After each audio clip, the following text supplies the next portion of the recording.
Hello नमस्कार दोस्तों, आप सभी का स्वागत है हमारे एक नए वीडियो में। देखिए दोस्तों, आज हम आपके लिए BHDLA 138 में चैप्टर नंबर 9 में आपको रिपोर्टाज लेखन लेकर के आए हैं, जो कि काफ़ी इम्पोर्टेंट टॉपिक रहेगा और कई बार एग्ज़ाम में ये पूछा भी जाता है। तो इसका जो पहला क्वेश्चन है बहुत ही इम्पोर्टेंट क्वेश्चन है। रिपोर्टाज से आप क्या समझते हैं, इसकी प्रमुख विशेषताओं का वर्णन कीजिए। यहाँ पर आपको बताना पड़ेगा कि रिपोर्टाज क्या होता है और मोस्टली जो एग्जाम में क्वेश्चन पूछे जाते हैं इसकी प्रमुख विशेषताएं, यानी रिपोर्टाज की प्रमुख विशेषताएं बताइए। तो सबसे पहले जब क्वेश्चन है हमारा ये रहा, आंसर यहाँ से आप लिखना स्टार्ट करेंगे। तो मोस्टली जब हम किसी भी आंसर को लिखना शुरू करते हैं तो सबसे हम क्या लिखते हैं, पहले भूमिका का जिक्र किया जाता है। सबसे पहले हम क्या करते हैं, भूमिका को लिखते हैं। तो भूमिका को हमने किस प्रकार से यहाँ पर लिखा हुआ है, आप थोड़ा सा ध्यान से देखिएगा इस वाले सेक्शन को। ठीक है, इसको थोड़ा सा ध्यान से देखिएगा। देखिए, रिपोर्टाज गद्य लेखन की एक विधा है, यानी जो रिपोर्टाज है वह गद्य लेखन की एक महत्वपूर्ण विधा है। और जो रिपोर्टाज शब्द है, रिपोर्टाज जो शब्द है वह फ्रांसीसी शब्द से लिया गया है। रिपोर्ट को हम यानी रिपोर्ट को जो हम क्या कहते हैं अंग्रेजी में बोला जाता है, यानी यही जो रिपोर्ट होती थी। मेरी बात ध्यान से सुनेगा कि आपने न्यूज़ चैनल पर रिपोर्ट सुनेगी कि कई सारी रिपोर्ट आती हैं, मीडिया जो रिपोर्ट्स होती है, जिन रिपोर्ट जो मीडिया रिपोर्ट होती हैं, कह सकते हो कि जो मीडिया रिपोर्ट्स होती थी उसी को आगे चल करके क्या, जब वही रिपोर्ट साहित्यिक विधा में आई और उसमें कलात्मकता के गुण आ गए तो उसने कौन सी शैली धारण कर ली, उसने रिपोर्टाज की शैली का उसने क्या कर लिया, धारण कर लिया। रिपोर्ट किसी घटना के यथार्थवाद वर्ण, यानी रिपोर्ट जो होती है वो किसी घटना के बारे में हमें क्या करती है, डिटेलिंग में बताती है। रिपोर्ट सामान्य रूप से समाचार पत्रों के लिए लिखी जाती है। आपको पता होगा कि जो रिपोर्ट्स होती हैं वो मोस्टली हमारी जो समाचार पत्र होते हैं, यानी जो हमारे न्यूज़पेपर्स होते हैं उनके लिए लिखी जाती हैं। और जब उसमें साहित्यिक विधा नहीं होते, यानी जो रिपोर्ट होती है जो न्यूज़ चैनल की लिखी जाती है उसमें कोई साहित्यिक विधा नहीं होते। अगर किसी रिपोर्ट में साहित्यिक विधा या कलात्मकता की गुण आए गए तो हम उसे क्या कह सकते हैं, रिपोर्टाज कहा जा सकता है, या रिपोर्टाज की शैली में उसे कह सकते हैं। वास्तव में रेखा चित्र भी रिपोर्टाज शैली में लिखे जा रहे हैं या उसको लिखने में सार्थक हो रहा। आंखें देखी और कानों सुनी घटनाओं पर रिपोर्टाज लिखा जा सकता है। यानी यहाँ पर कहने का मतलब है कि आप आंखी सुनी घटनाएं, यानी जो घटनाओं को, जिन घटनाओं के बारे में आपने सुन रखा, जिन घटनाओं के बारे में आपने सुन रखा या जानते हैं उन पर आप रिपोर्टाज लिख सकते हैं। कल्पना के आधार पर रिपोर्टाज नहीं लिखा जाता, यानी कल्पनाओं के आधार पर जो रिपोर्टाज लेखन होता है उसका लेखन नहीं किया जाता है। घटना प्रधान होने के साथ ही रिपोर्टाज में कथात्मकता भी होनी चाहिए। यानी रिपोर्टाज क्या होता है कि जब हम किसी घटना पर उपस्थित होकर के उस घटना के बारे में रिपोर्ट बनाते हैं, उसमें जब कलात्मकता के गुण आ जाते हैं, उसमें एक साहित्यिक विधा आ जाती है तो हम उसे रिपोर्टाज कहते हैं। और रिपोर्टाज को हम क्या कर सकते हैं, आंखों सुनी और कानों सुनी घटनाओं को रिपोर्टाज लिखे जाते हैं। कल्पना के आधार यानी इमेजिन करके हम रिपोर्टाज को लेखन नहीं करते हैं। रिपोर्टाज लेखन में घटना प्रधान होती है, यानी जो घटना है वो प्रधान मानी जाती है। रिपोर्टाज लेखन को पत्रकार तथा कलाकार दोनों की भूमिका निभानी, यानी जो रिपोर्टाज लिखने वाला जो व्यक्ति है उसको एक रिपोर्टर की भूमिका और एक कह सकते हो कि जो लेखक है यानी जो रचनाकार है उन दोनों की भूमिका को निभाना पड़ता है। रिपोर्टाज लेखन के लिए यह आवश्यक है, या कह सकते हैं रिपोर्टाज लेखन के लिए यह बेहद जरूरी है कि वह आम जो लोग हैं, जो आम जनसाधारण है या जो हमारी आम पब्लिक है उन पर एक सकारात्मक अपना प्रभाव छोड़े, तभी वह रिपोर्टाज लेखन की एक सही और सच्ची विधा को हम माना जाएगा। अब बात करते हैं रिपोर्टाज लेखन की विशेषताएं, यानी जो रिपोर्टाज लिखा जाता है उसकी कौन कौन सी विशेषताएं हैं। तो उनकी पहली रिपोर्टाज लेखन की जो पहली विशेषता है, आप हेडिंग डालेंगे, आप यहाँ पर क्या लिखेंगे, हेडिंग डालेंगे रिपोर्टाज की विशेषताएं। और रिपोर्टाज की विशेषताओं के बाद क्या लिखेंगे, आप पहली लिखेंगे, पहली विशेषता ब्लैक पेन से लिखेंगे, ऐतिहासिकता। देखो, रिपोर्टाज जो लिखे जाते हैं उसमें क्या होती है, उसमें घटनाओं की प्रस्तुति के द्वारा अपने युग को, इतिहास को प्रस्तुत किया जाने के कारण रिपोर्टाज में ऐतिहासिक तत्व भी मौजूद होते हैं। यानी कहने का मतलब है कि जब कोई रिपोर्टाज लिखा जाता है, यानी जब कोई रिपोर्ट लिखी जाती है तो उसमें ऐतिहासिक तथ्य भी मौजूद होते हैं, यानी इतिहास के बारे में भी उसमें चीजें लिखी रहती हैं। किसी घटना के सामाजिक, आर्थिक और राजनीतिक जो आयाम होते हैं उसमें एक कलात्मकता लेकर, यानी जब आप किसी घटना को लिख रहे हो, चाहे आप राजनीतिक घटना को लिख रहे हो, चाहे आप सांस्कृतिक घटना को लिख रहे हो, या आप आर्थिक घटना को लिख रहे हैं, तो उसमें हमें इतिहास की कुछ घटनाओं को हम जोड़ते हैं।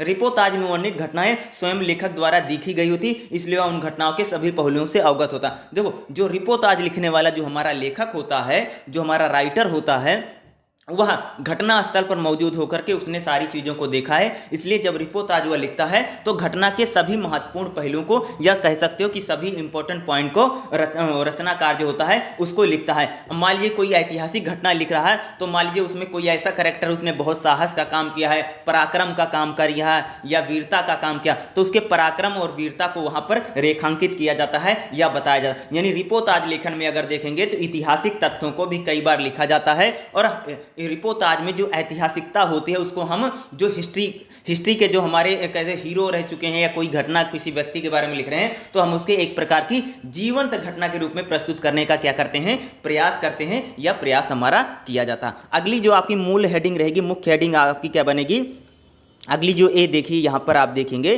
कथ्यात्मक प्रस्तुति।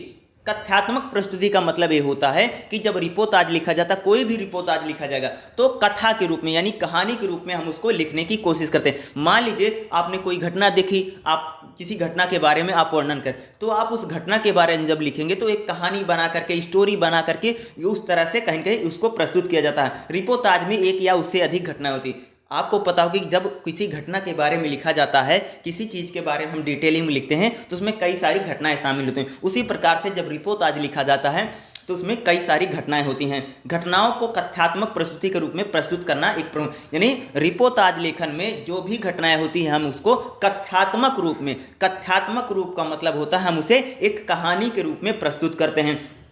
प्रत्येक रिपोताज में कोई ना कोई कहानी भी अवश्य होती, इसलिए रिपोताज में आने वाली हम कहानियों को वास्तविकता के साथ जोड़ने के प्रयास, यानी रिपोताज यानी जब आप रिपोताज लेखन करते हैं उसमें कोई ना कोई कहानी है, कोई ना कोई स्टोरी है, और मूलतः जो रिपोताज होता है वो हम कहानी की शैली में उसको लिखने का प्रयास करते हैं। इसका एकमात्र उद्देश्य होता है कि हम उस घटना के बारे में छोटी छोटी जानकारियां कहानी के माध्यम से या आसान भाषा में बताएं, ताकि हमारा जो पाठक है वह उन घटनाओं को जुड़ सके और उन घटनाओं के बारे में उसे ज़्यादा से ज़्यादा जानकारी पाने में आसानी प्राप्त हो। अगला क्या है कि जब भी रिपोताज लेखन किया जाता है, अगली हमारी हेडिंग क्या रहेगी, अगली हेडिंग देखिए यहाँ पर, अगली हेडिंग जो आ गई चित्रात्मकता। देखो चित्रात्मकता का मतलब क्या होता है कि जब रिपोताज लिखा जाता है तो यह रिपोर्ट लेखन की महत्वपूर्ण विधा है।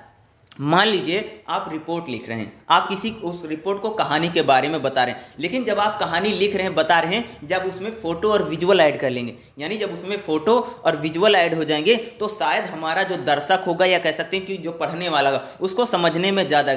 मान लीजिए जब आप टीवी खोलते हो ना, टीवी में कोई घटना सुनते हो, रिपोर्टर आपको बताता है, लेकिन साथ ही उसके जो फोटो चलते रहते हैं, जो वीडियो चलते रहते हैं, आपको उस घटना को समझने में आसानी रहती है तथा उस घटना को आप समझ भी सकते हैं, तथा आप वो घटना आपको लंबे समय तक याद भी रहे। यानी रिपोताज लेखन में एक महत्वपूर्ण चीज होती है चित्रात्मकता, यानी जब रिपोताज लिखे जाते हैं हम उनको डायग्राम के माध्यम से, चित्रों के माध्यम से बताने की कोशिश करते हैं, ताकि हमारा जो पढ़ने वाला पात्र है उन घटनाओं के बारे में अच्छी से अच्छी चीज़ों को जान सके।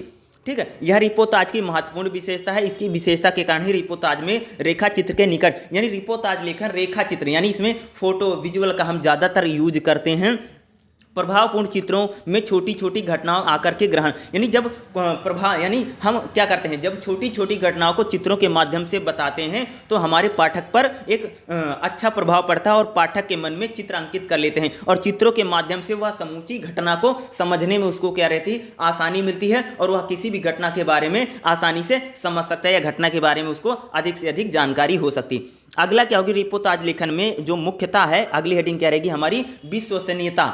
अगली हेडिंग क्या है, विश्वसनीयता। देखिए घटनाओं को लेखक से साक्षात्कार होने के कारण रिपोताज में विश्वसनीयता। देखो जब कोई लेखक, आपको पता है कि हमारा जो लेखक राइटर है वह घटना स्थल पर मौजूद होकर घटनाओं को लिख रहा है, तो इसके कारण क्या होती है कि जो पाठक होता है उसको लगता है कि ये जो घटना लिखी गई है ये विश्वास करने योग्य है, ये सच्ची घटना है, अच्छी घटना। क्योंकि आपको पता है कि जब कब जिन भी चीज़ों में ग्राउंड रिपोर्टिंग की जाती है और घटना स्थल से चीज़ों को जानकारी दी जाती है तो लोगों के मन में ऐसी विश्वास, ऐसी भावना है कि वह घटना जो बताई जा रही वह सच है और वह कहीं कहीं सच के निकट है। इसमें प्रसंग चित्र भी कहते हैं, किसी घटना हो गई, कोई युद्ध है, मनोरंजन है, भूचाल है आदि का जो रिपोर्टाज तैयार किया जाता है लेखक अपना दृष्टिकोण है, यानी जो रिपोर्टाज लिखने वाला लेखक है, चाहे वह किसी युद्ध के बारे में बता रहा, कोई घटना के बारे में बता रहा है, कोई अच्छी या बुरी घटना के बारे में बता रहा है, तो उसमें क्या करता है, वो अपना दृष्टिकोण भी प्रदान करता है, जो कि काफ़ी हमें रोचक लगता है।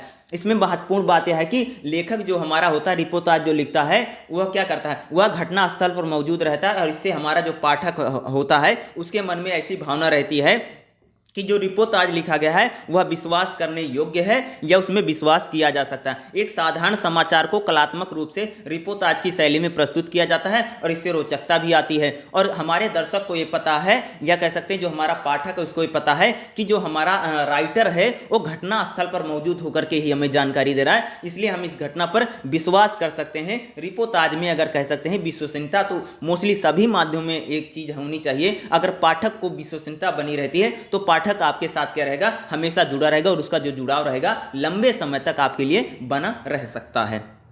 अगला जो पॉइंट रहेगा, पांचवा जो पॉइंट है, शैली, क्योंकि शैली भी काफ़ी इंपॉर्टेंट है। शैली का मतलब क्या होता है कि हमारा ढंग क्या है, हमारा स्टाइल क्या है, या हमारे तौर तरीके क्या हैं, यानी शैली क्या। देखो, घटनाओं की तात्कालिक प्रतिक्रिया के रूप में लिखे जाने के कारण रिपोर्टाज की शैली सामान्यतः भावावेश है, यानी जो घटनाएं की तत्कालीन, जैसे देखो जो रिपोर्टाज लिखे जाते हैं वह तुरंत की तुरंत यानी तात्कालिक घटनाओं पर लिखे जाते हैं, और जो तात्कालिक घटनाएं होती है उसकी जो शैली होती है भावावेश होती है। भावावेश का मतलब होता है कि मान लीजिए हमने कोई एक घटना देखी या घटना सुनी, उस घटना को देखते ही हमारे मन में जो भाव आए वो भावावेश शैली के रूप में आते हैं। जैसे आपने देखा, आप कोई रोड एक्सीडेंट देख लेंगे, या मान लीजिए कि आपने किसी का घर गिर रहा है या कोई घटना घट गई है, तो आप उस घटना को देखते ही आपके मन में जो विचार आएंगे वो भावावेश शैली के अंदर, यानी घटना को देखते ही वहाँ जो घटना स्थल पर मौजूद व्यक्ति है, या कह सकते हैं कि जो घटना स्थल पर लोग हैं, उनके मन में जो पहले भाव आते हैं, जो विचार आते हैं,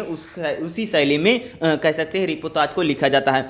इसके रिपोर्टाज विधा की शैली में पत्र तथा डायरी की शैली में, यानी जो रिपोर्टाज लेखन किया जाता है वो पत्र और डायरी की शैली में भी आ सकते हैं, क्योंकि पत्र में भी हम घटना को देखते ही चीज़ों को लिखते हैं या भावावेश शैली रहती है, और जो हमारे पत्र होते हैं, पत्रों में और डायरियों में, दोनों में अगर आप देखोगे तो हम घटना को देखते ही या घटना के कुछ समय बाद ही हम चीज़ों को लिखने का प्रयास करते हैं। इसलिए जो कह सकते हैं कि जो आपका रिपोर्टाज है वह डायरी और आपके पत्रों के काफ़ी निकट पाया जाता है, या इसी प्रकार की शैलियों में प्रयोग किया, जिस शैली में वह अपने समर्थन के रूप में अभिव्यक्त कर, यानी देखो लेखक जो होगा, लेखक अपनी स्वतः शैली में लिखता है, यानी जो उसकी शैली रहती है उसी शैली में अभिव्यक्त करता है, उसी को समर्थन भी देता है। रिपोर्टाज में आत्मकथा की भांति व्यक्ति के जीवन संघर्ष की भावनात्मक प्रस्तुति, नहीं जो रिपोर्टाज लेखन होता है उसमें आत्मकथा की भांति चीज़ें नहीं कि उसमें कोई व्यक्ति बहुत ज़्यादा स्ट्रगल कर रहा है, कोई बहुत ज़्यादा संघर्ष, क्योंकि आपने आत्मकथाओं में देखा होगा कि जो हमारी आत्मकथाएं होती हैं उसमें एक बेसिक चीज़ें होती है कि उसमें जो व्यक्ति रहता है वह लंबे समय तक क्या करता रहता है, संघर्ष करता रहता है, उसके जीवन का जो संघर्ष होता है वह आत्मकथा में दिखाया जाता है या अंकित किया। लेकिन रिपोर्टाज में ऐसी कोई चीज़ें नहीं रहती कि हम वहाँ किसी व्यक्ति के संघर्ष की घटनाओं के बारे में लिखते हैं। कुछ रिपोर्टाज कहानी की शैली में भी लिखे जाते हैं, जैसे हमने बात भी की थी कि रिपोर्टाज जो है, क्योंकि उसमें कोई ना कोई घटना है, घटना को हम कहानी के रूप में प्रस्तुत करते हैं, जिससे हमारा जो लेखक है, जो लेखक अगर कहानी के रूप में प्रस्तुत करेगा तो हमारा जो पाठक होगा उस घटना को समझने में उसे क्या रहेगी, बहुत ज़्यादा आसानी रहेगी, या उसको मदद भी मिलती है। कुछ संस्मरण और कुछ रोजानामा की शैली में, यानी जो कुछ रिपोर्टाज होते हैं उन्हें हम संस्मरण की शैली में, मान लीजिए आपने कोई घटना देखी है, उस घटना के बारे में आप कुछ समय बाद उसकी रिपोर्ट लिख रहे हैं, यानी आप संस्मरण की शैली में रिपोर्ट लिख रहे हैं। रोजानामा यानी हम डायरी में कई बार होता उन चीज़ों को लिखते हैं। इस तरह फरीश्वर नाथ रेणु जी हैं, रिपोर्टाज की शैलियों में कई तरह का उन्होंने, यानी हमारे जो राइटर है रेणु जी हैं, उन्होंने अगर आप देखोगे तो कई तरह की शैलियों का प्रयोग करते हैं, और रिपोर्टाज में अगर कह सकते हैं कि कई सारी शैलियों का प्रयोग किया जाता है। उसमें कहानी की शैली में, निबंध की शैली में, या हम कह सकते हैं कि वो आत्मकथा की शैली में, और संस्मरण और कह सकते हैं कि डायरी की शैली में भी रिपोर्टाज को लिखा जा सकता है। इसकी कई सारी शैलियां हो सकती हैं, और मोस्टली इसकी जो शैली रहेगी भावावेश शैली रहती है, क्योंकि हम किसी घटना को देखते हैं और घटना को देखते ही हमारे मन में जो विचार आते हैं, जो ख्याल आते हैं, वही शैली इसकी बनती रहती है। अगला जो क्वेश्चन है काफ़ी इंपॉर्टेंट क्वेश्चन है और कई बार एग्जाम में पूछा भी गया है। जो आपका क्वेश्चन है, क्वेश्चन नंबर 2 देखिएगा, एकलव्य के नोट का विश्लेषण कीजिए। ये जो क्वेश्चन है कई बार एग्जाम में आया भी है और इसीलिए एग्जाम की दृष्टि से आपका ये काफ़ी महत्वपूर्ण क्वेश्चन रहेगा। और सबसे पहले क्या लिखेंगे आप, इसमें भूमिका लिखेंगे। मैंने आपको पहले भी बता रखा कि किसी भी चीज़ को जब हम लिखते हैं तो उसमें भूमिका का जिक्र हमें जरूर करना पड़ता है और एकलव्य के नोट का हमें विश्लेषण करना है। मोस्ट इंपॉर्टेंट क्वेश्चन रहेगा दोस्तों।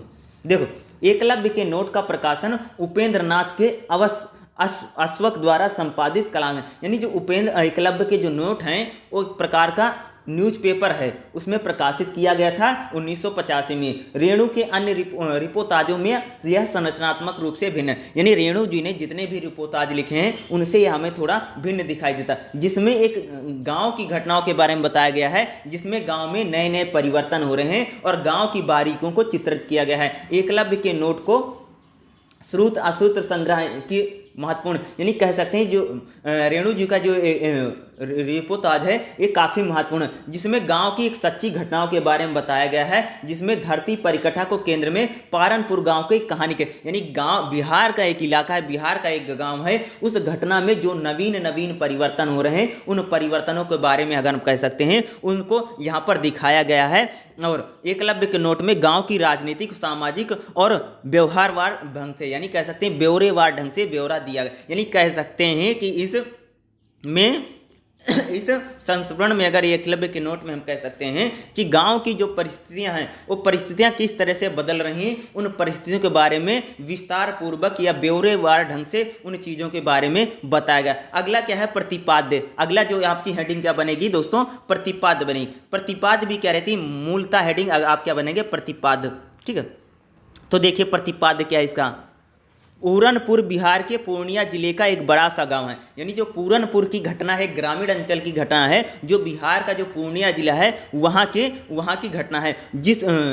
और उस गांव में क्या है, विभिन्न जातियों के लोग जो होते हैं टोलियों में रहते हैं, ग्रुप में रहते हैं। आपने सुना होगा ना कि जैसे ब्राह्मणों के घर हैं तो एक साइड में होंगे, कह सकते हैं जैसे चमार जाति है, कह सकते हैं कि जो हमारी शेड्यूल कास्ट जाति हैं उनके घर एक तरफ होंगे, कुम्हारों के घर एक तरफ होंगे, नाइयों के घर एक तरफ होंगे, या अलग अलग टोलियां बनी, यानी अलग प्रकार की जो जातियां होती है। समाज में अगर आप जाओगे, किसी गांव में अगर आप दौरा करोगे तो आपको पता होगा कि अलग अलग जो जातियां हैं उनके घर एक आप आस पास ही बने रहते हैं, दूसरी जाति के घर कुछ दूर बने, यानी कह सकते हैं कि अलग अलग ग्रुप में ये मोस्टली रहते हैं। गाँव की हमारी जो परिदृश्य है कहीं न कहीं इसी प्रकार का ही रहता है।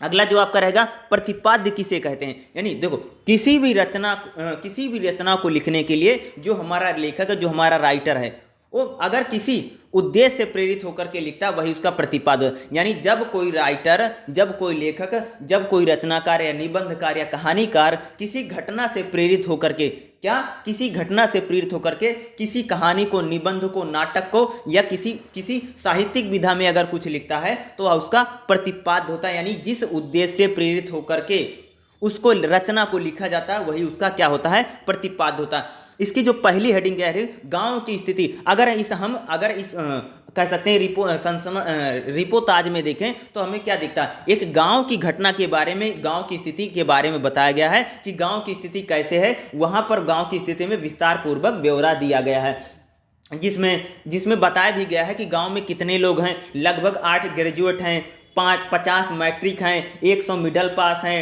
1.5 दर्जन कवि हैं, 2 दर्जन कथाकार हैं, 2 साहित्यकार हैं, 1 नाटककार हैं। इन्हीं में कहीं कहीं गांव की आत्मा बसी, यानी कह सकते हैं गांव की जो स्थिति है, गांव में कितने लोग पढ़े लिखे हैं, गांव की स्थितियां कैसे बनी हुई, गांव का वातावरण कैसा है, गांव का माहौल कैसा है, उसके बारे में विस्तार पूर्वक बताया गया।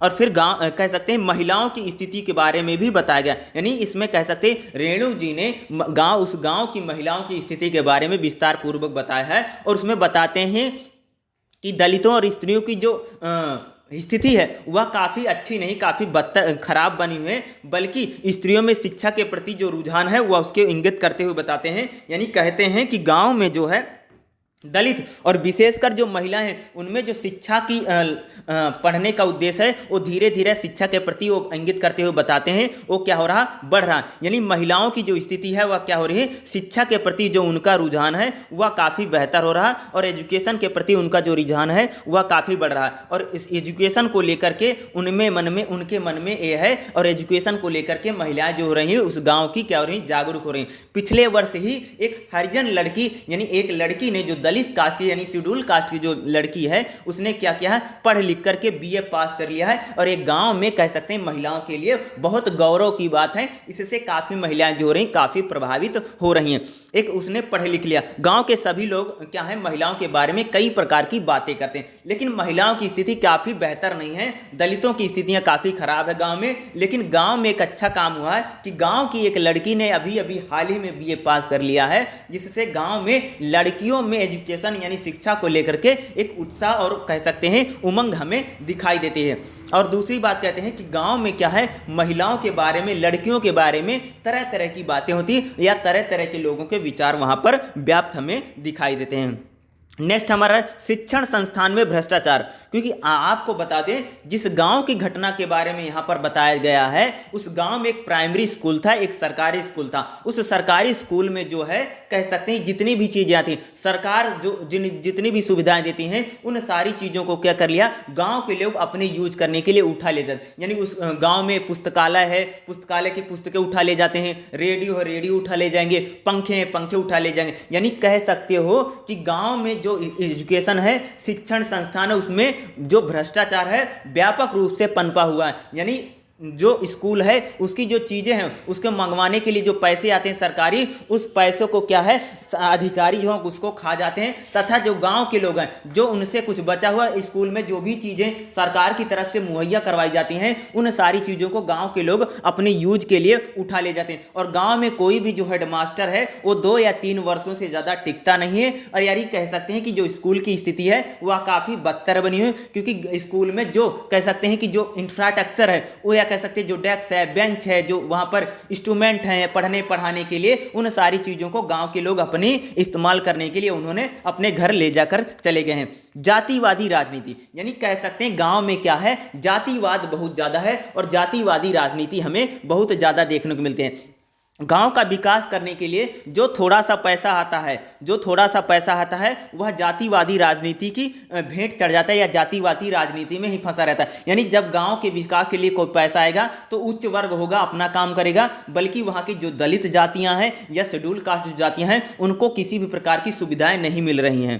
सरकारी पैसा जो होता है वह अधिकारी अपने पेट में ही यानी जो सरकारी पैसा आता, सरकार की तरफ से जो पैसा आता गांव के विकास के लिए, गांव के जो प्रधान हैं और गांव के जो अधिकारी हैं, जैसे ग्राम सचिव होता है, कई प्रकार के गांव में अधिकारियों की नियुक्ति की जाती है। वह सारे जो अधिकारी हैं सरकारी पैसों को क्या कर जाते हैं, खा जाते हैं, बल्कि गाँव की स्थिति सुधर नहीं रही। और गाँव की स्थितियों के लिए सरकारी अधिकारी जितने भी पैसे हैं उसमें भ्रष्टाचार के तहत क्या होती है, वो भ्रष्टाचार की भेंट चढ़ जाती है। और भ्रष्टाचार कह सकते हैं कि गाँव में बड़े लेवल पर विद्यमान हमें दिखाई मिलता। अगला क्या, दलित चेतना को उभारा। रेणु जी ने इस रचना के माध्यम से जो दलितों की स्थिति है उसको कहीं न कहीं यहाँ पर रेखांकित करने का प्रयास किया है। यानी किस प्रकार से हम गांव देहात में अगर आप देखोगे तो दलितों के साथ किस तरह से दुर्व्यवहार किया जा रहा है वो हमें यहाँ पर रेखांकित करने का प्रयास है।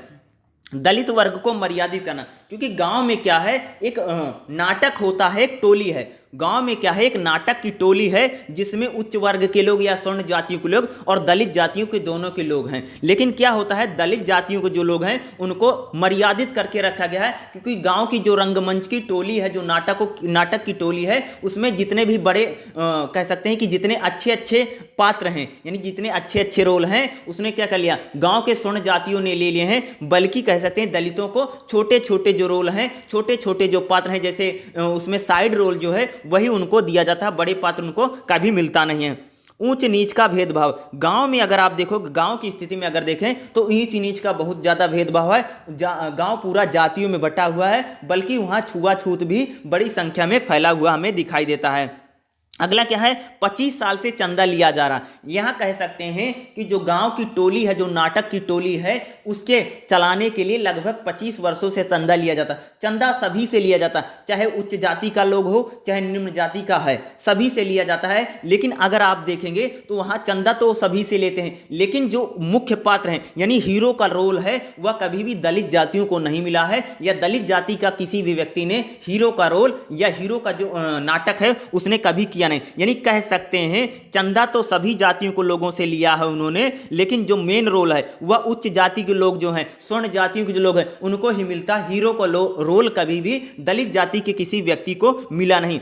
सभी बड़ी भूमिकाओं को अपना लिया। देखो नाटक की जो टोली है उसमें क्या होता है कि अगर कोई नाटक होता है उसमें कई सारे पात्र होते हैं, कई सारी चीजें, जितनी भी बड़ी बड़ी भूमिकाएं, जैसे हीरो है या कह सकते हैं और बड़े जो पात्र हैं, वो सभी बड़े पात्रों को क्या कर लिया है, स्वर्ण जातियों को लोगों ने अपने पास रखा है। जब बल्कि जो छोटे छोटे पात्र हैं, जो छोटे छोटे रोल हैं, छोटे छोटे कई तरह के उसमें जो रोल किए जाते हैं, उन सारी, जैसे काश्तकार है, बबरून है, इस प्रकार के जो काम है, छोटे छोटे जितने भी रोल हैं वो क्या दलित जातियों को लोगों को दिए जाते हैं। जैसे चपरासी है, कसाई है, मदारी है, इस प्रकार के जो लोग होते हैं वह दलित जातियों को थमा दिए जाते हैं। जो छोटे रोल होते हैं वही, जितनी भी बड़ी भूमिकाएं होती है वह स्वर्ण जातियों को लोग स्वयं ही उसको प्ले करते हैं।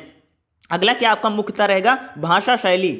भाषा शैली जो होती है उसमें हम देखते हैं कि किस प्रकार की लैंग्वेज है और किस प्रकार की शैली का यूज किया गया। शैली का मतलब होता है किसी भी घटना में, यानी किसी भी रचना में, किसी भी कहानी में, किसी भी नाटक में किस प्रकार की शैली है। आपने सुना होगा कि कोई व्यक्ति होता ना, उसको बात करने का जो ढंग है, तरीका है, जो अंदाज है, उसी को हम क्या बोलते हैं, शैली बोली जाती है। भाषा का मतलब होता है कि आप जिस कहानी को पढ़ रहे हैं, जिस रचना को पढ़ रहे हैं, जिसके बारे में आपने पढ़ा है, उसमें कैसी लैंग्वेज यूज की है। क्या हिंदी की लैंग्वेज यूज की है, क्या संस्कृत की लैंग्वेज है, क्या पंजाबी लैंग्वेज है, कौन कौन से शब्दों का प्रयोग किया, उर्दू के शब्द कितने हैं, संस्कृत के शब्द कितने हैं, अंग्रेजी के शब्द कितने हैं, इंग्लिश के शब्द कितने हैं, लोकोक्तियों मुहावरों का प्रयोग है कि नहीं है, भाषा हमें किस तरह की दिखाई देती है, गांव की भाषा है, शहर की भाषा है, इस प्रकार की चीज़ों को हम भाषा शैली में अंकित करते हैं। देखिए फरीश्वर नाथ रेणु भाषा कुशल के कारीगर, यानी जो हमारे राइटर हैं वह भाषा के बहुत ही कुशल कारीगर हैं। उन्हें कई सारी भाषाओं पर पकड़ है,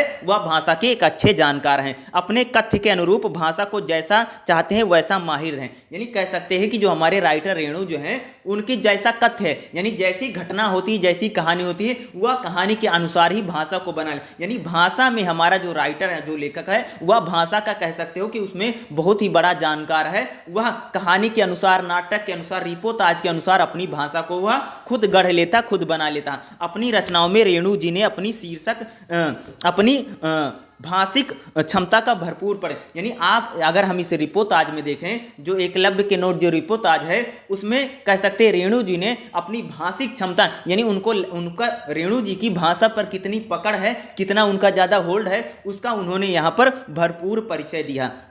अगली जो रही आपकी मुख्यतः हेडिंग रहेगी लोकोक्ति मुहावरों का प्रयोग। यानी रेणु जी अपनी कविताओं में, अपनी कहानियों में, और विशेषकर कह सकते हैं कि एकलव्य के नोट जो एकलव्य के जो संस्मरण है उसमें लोकोक्ति, मुहावरे, छंदों का प्रयोग करते हैं, या कह सकते हैं कि मुहावरों, छंदों और रचनाओं का, या कह सकते हैं गीतों का प्रयोग बहुत जम करके उन्होंने किया है।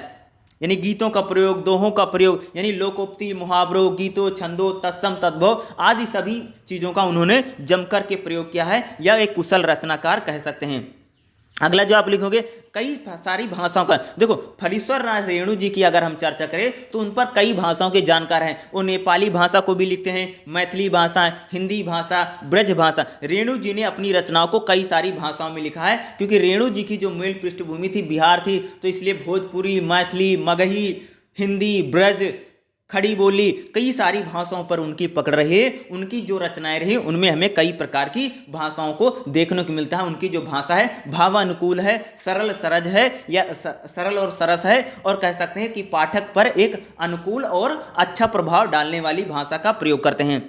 अन्य विशेषताएं, यानी अब यहाँ पर हम क्या लिखेंगे, अन्य विशेषताएं, यानी भाषा शैली की जो अन्य विशेषताएं उनको देखिए। अन्य विशेषता क्या देखिए, रेणु जी की भाषा के पारिखे, यानी फलीश्वर नाथ रेणु जो हैं वह भाषा के बहुत ज़्यादा पारिखी हैं। उनकी भाषा पर बहुत ज़्यादा पकड़ है, कह सकते हैं लैंग्वेज के मास्टर कह सकते हैं।